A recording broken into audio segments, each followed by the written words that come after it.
ओम नमो नारायणाय। जय श्री विष्णु। जय गंगा मैया। जय माघ मास महात्म। नमस्कार भक्तों, आप सभी का स्वागत है जीवन अमृत चैनल पर। आज हम आपको सुनाने जा रहे हैं माघ मास महात्म्य अध्याय 25 की दिव्य पावन और चमत्कारी कथा। यह अध्याय केवल कथा नहीं, यह जीवन को पवित्र करने वाला आध्यात्मिक अमृत है जो मनुष्य को पापों से मुक्त कर मोक्ष मार्ग की ओर अग्रसर करता है। जो भी भक्त श्रद्धा से इस कथा को सुनता है, उसके जीवन से दरिद्रता, कष्ट, रोग, भय और जन्म जन्मांतर के पाप सहज ही नष्ट होने लगते हैं। आज की यह कथा आपको सिखाएगी भक्ति का वास्तविक अर्थ, दान का महत्व, सेवा का फल और भगवान विष्णु की कृपा प्राप्ति का मार्ग। माघ मास को शास्त्रों में कहा गया है माघ सर्वेषु मासेषु श्रेष्ठ, अर्थात सभी महीनों में माघ मास सर्वश्रेष्ठ है।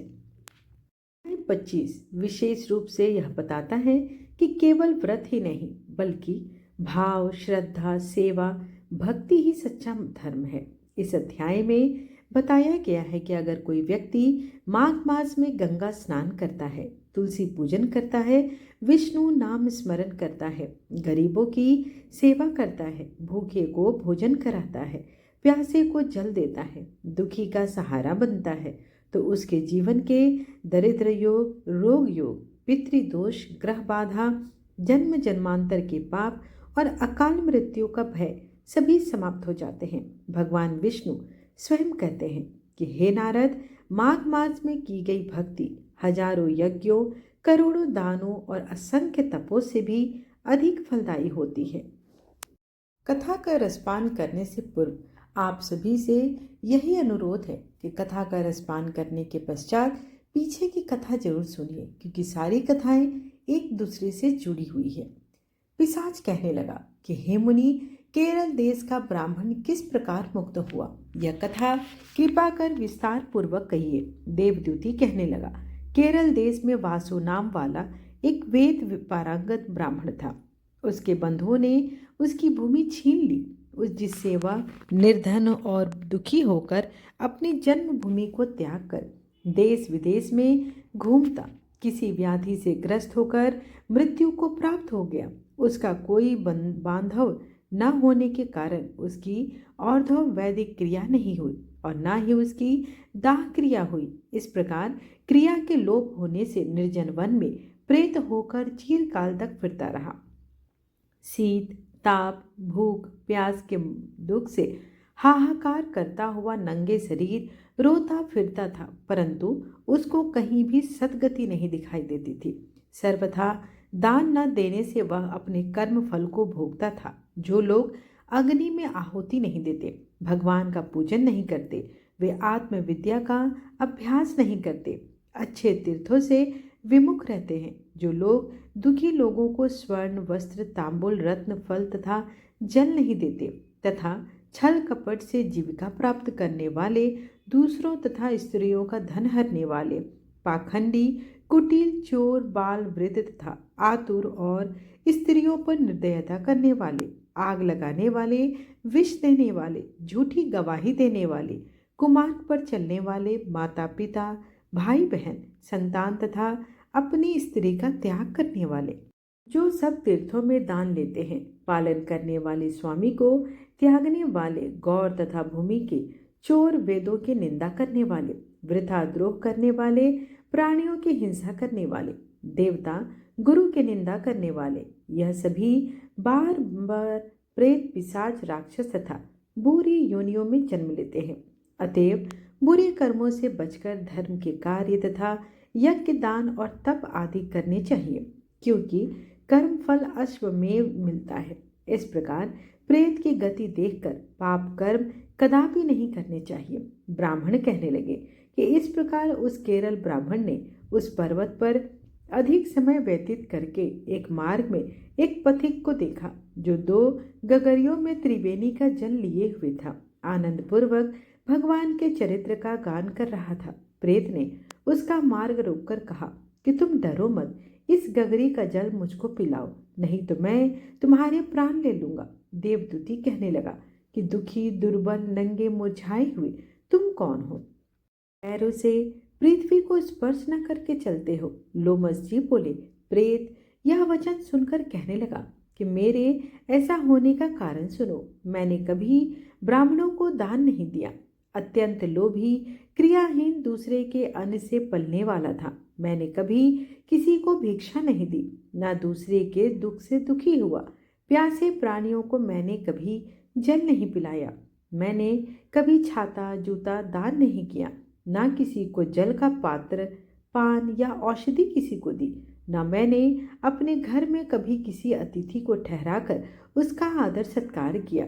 अंधे, वृद्ध, अनाथ और दोनों को मैंने कभी अन्न से संतुष्ट नहीं किया, और ना ही किसी रोगी को मुक्त किया। ना कभी ब्राह्मणों को दान दिया, ना कभी अग्नि में हवन किया। वैशाख आदि मास में किसी को ठंडा जल नहीं पिलाया। नहीं मैंने बड़ या पीपल का कोई वृक्ष लगाया, ना किसी प्राणी को बंधन से छुड़ाया। कभी कोई व्रत करके शरीर को नहीं सुखाया। इस कारण मेरा पूर्व जन्म सब बुरे कार्यों में ही व्यतीत हुआ। मेरे पूर्व जन्म के कर्मों से ही मेरी यह गति हुई है।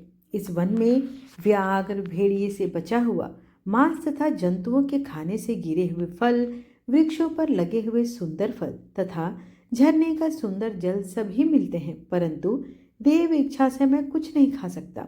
सर्प की तरह केवल पवन भक्षण करके जीवन व्यतीत करता हूँ। बल, बुद्धि, मंत्र, पुरुषार्थ से लाभ, हानि, सुख, दुख, विवाह, मृत्यु, जीवन भोग, रोग तथा वियोग में केवल भाग्य ही कारण होता है।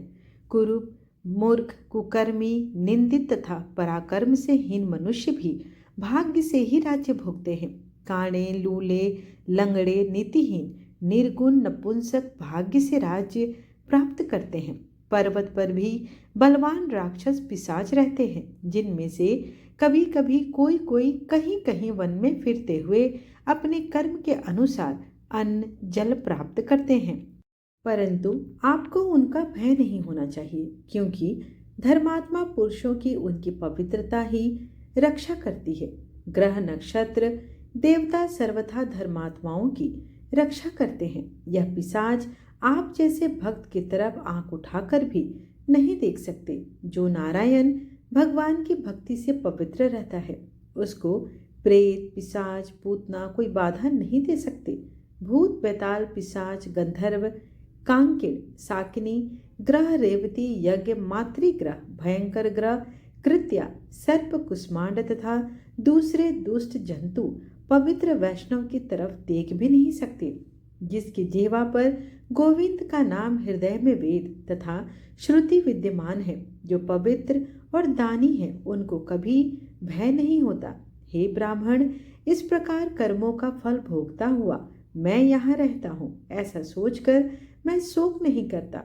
एक बार मैं ज्वालिनी नदी के किनारे पर गया था। वहां पर घूमते हुए मैंने सारस के वचनों को सुना था। इस प्रकार माघ मास महात्म कथा का 25वां अध्याय यहीं पर समाप्त हुआ। आइए अब भगवान श्री हरि और उनके एक परम भक्त की कथा का रसपान करेंगे, फिर विष्णु चालीसा का पाठ करेंगे और समापन आरती के साथ करेंगे।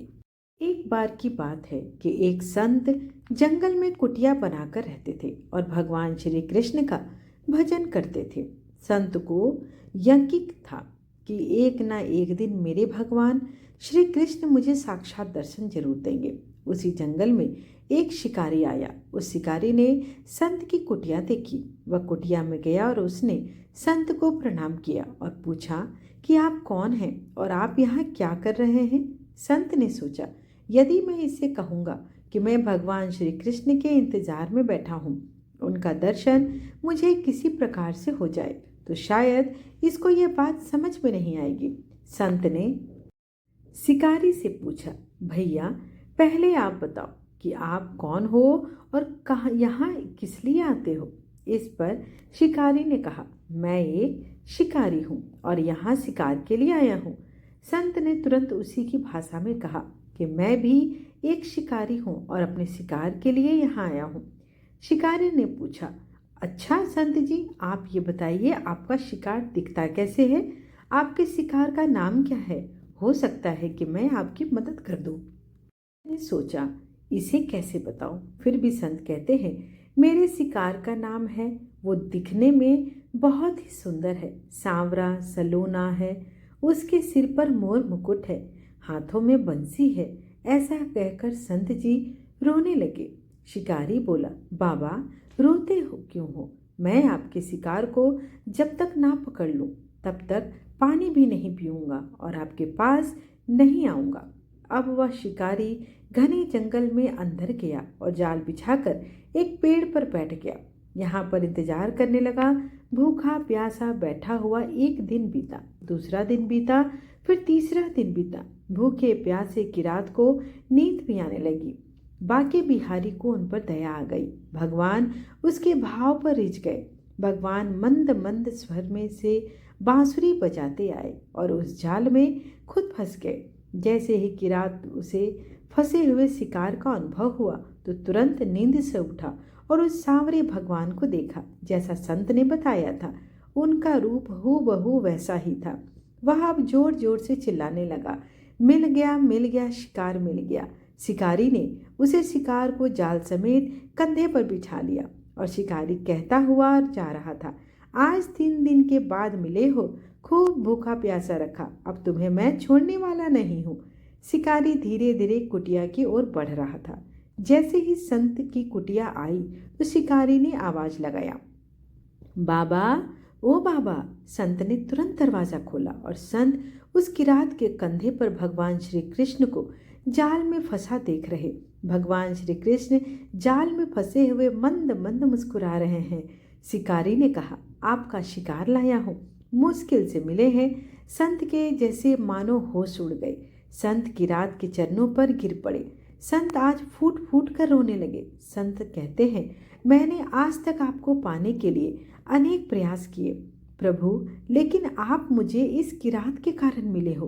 भगवान बोले, इस शिकारी का प्रेम तुमसे ज्यादा है, इसका भाव तुम्हारे भाव से ज्यादा है, इसका विश्वास तुम्हारे विश्वास से अधिक है। इसलिए आज जब 3 दिन बीत गए तो मैं आए बिना नहीं रह सका।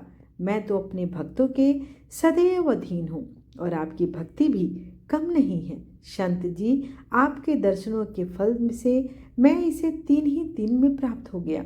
इस तरह से भगवान ने खूब दर्शन दिया और फिर वहां से अंतर ध्यान हो गए।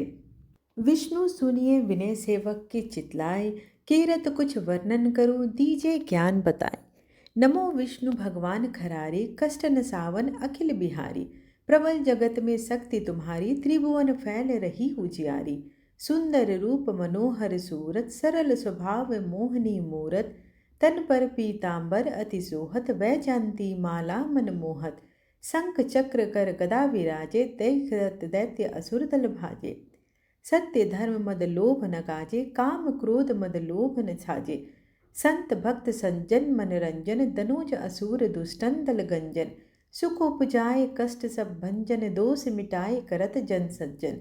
पाप काट भव सिंधु उतारन, कष्ट नाश कर भक्त उबारन।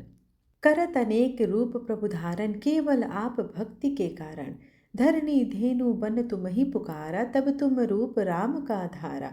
भार उतार असुर दल मारा, रावण आदि को संहारा। आप वराह रूप बनाया, हिरण्याक्ष को मार गिराया। धर्म तस्य तन सिंधु बनाया, 14 रत्नन को निकलाया। अमिलक असुरन द्वंद मचाया, रूप मोहनी आप दिखाया। देवन को अमृत पान कराया, असुरन को छवि से बहलाया। कुर्म रूप धर सिंधु मझाया, मंदराचल गिरि तुरत उठाया। शंकर का तुम फंद छुड़ाया, भस्मासुर को रूप दिखाया। वेदन को जब असुर डुबाया, कर प्रबंध उन्हें ढूंढवाया। मोहित बनकर खल ही नचाया, उस ही कर से भस्म कराया। असुर जलंधर अति बलिदाई, शंकर से उन किन्ह लड़ाई।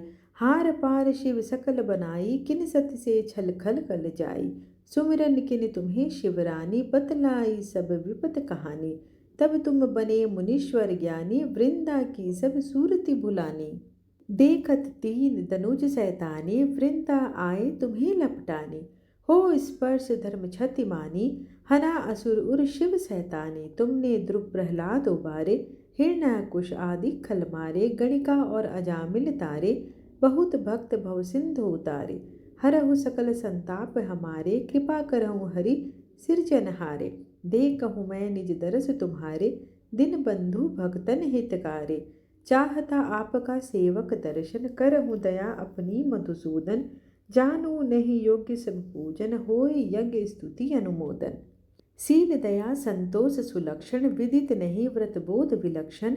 करहु आपका किस विधि पूजन, कुमति विलोक होत दुख भीषण। करहु प्रणाम कौन विधि सुमिरन, कौन भांति में करहु समर्पण। सुर मुनि करत सदा सेवकाई, हर्षित रहत परम गति पाई। दिन दुखीन पर सदा सहाय, निज जन जान लेव अपनाई। पाप दोष संताप नसाओ, भव बंधन से मुक्त कराओ। सूत संपत्ति दे सुख उपजाओ, निज चरणन का दास बनाओ। निगम सदा ये विनय सुनाए, पढ़े सुने जो जन सुख पावे। आइए अब भगवान की आरती करते हैं। ओम जय जगदीश हरे स्वामी, जय जगदीश हरे। भक्त जनों के संकट क्षण में दूर करे। ओम जय जगदीश हरे।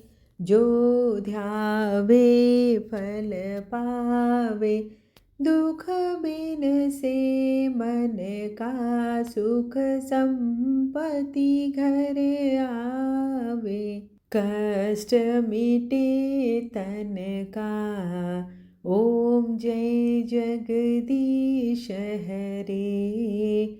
मात पिता तुम मेरे, शरण गहूँ मैं किसकी। तुम बिन और न दूजा, आस करूँ मैं जिसकी। ओम जय जगदीश हरे।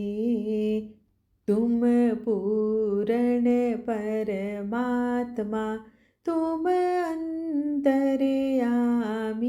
पार ब्रह्म परमेश्वर, तुम सबके स्वामी।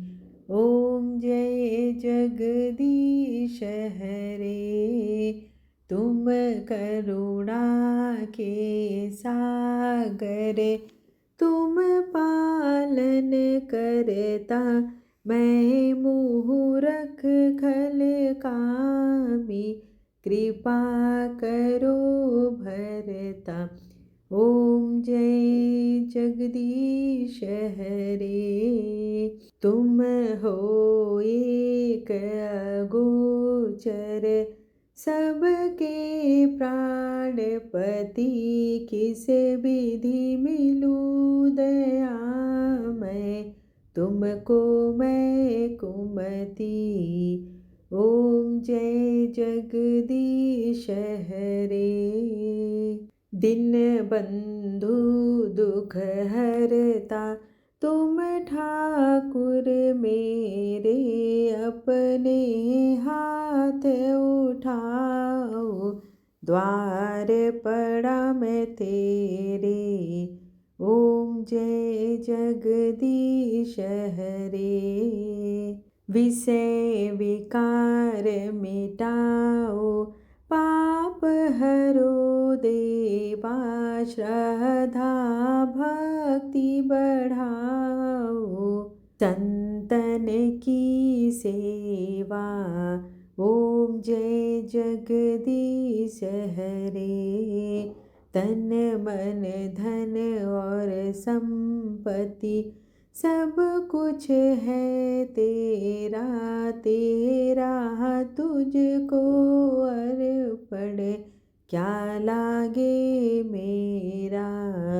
ओम जय जगदीश हरे। श्री जगदीश जी की आरती जो कोई नर गावे। कहत शिवानंद स्वामी, मन वांछित फल पावे। ॐ जय जगदीश हरे। त्वमेव माता च पिता त्वमेव, त्वमेव बन्धु च सखा त्वमेव, त्वमेव विद्या द्रविणं त्वमेव, त्वमेव सर्वं मम देव देव। आरतीं समर्पयामि विष्णुदेवताय नमो नमः। आशा करती हूँ कि आपको आज की कथा और आरती पसंद आई हो। वीडियो पसंद आए तो चैनल को लाइक शेयर एंड सब्सक्राइब करना बिल्कुल ना भूलें। धन्यवाद।